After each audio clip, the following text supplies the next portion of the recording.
Share ko lang tong may nakita kong bagong passenger fan.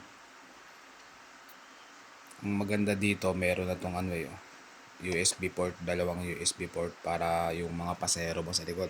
Gusto nila mag-charge, pwede nilang gamitin yan.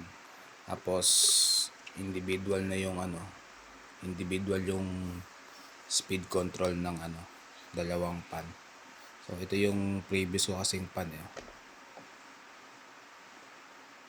yung basic fan lang siya na may isang control, then wala ang USB port. Wala namang issue dito. Nakita ko lang to, parang mas okay kasi nga may USB charger. So papalitan ko lang yung connector nito, then ilalagay yung magnet. Ayos na, plug and play lang. Ayan, may magnet lang kasi yan is connector. So ayun na, nakakabit na. Ganun lang kasimple. Ayun naiikot din yung mga pan niya, natitilt up down and sideways, naiikot din siya. Halos same lang naman, bukod lang dun sa dalawang port at individual speed controller niya. Ayan.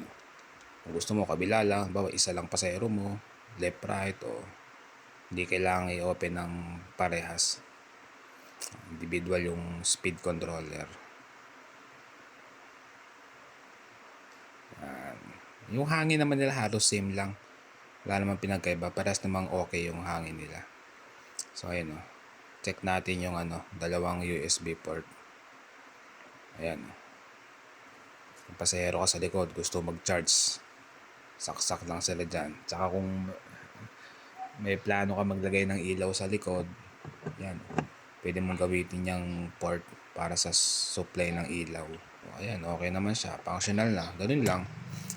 Kagandahan yung naka-magnet lang dahil naka-install na yung magnet sa roof, may connector. Pag nagpapalit ka ng fan, ganun lang. Kung wala ka naman pasahero, gusto mo tanggalin, tanggalin mo lang, may connector yung kable, alisin mo na. Ako minsan kinakabit ko lang yan pag may pasahero din Ngayon, kung gusto nyo makita kung paano ko ikinabit to, lagay ko na lang yung link sa description nung previous na kinabit ko yung original na fan.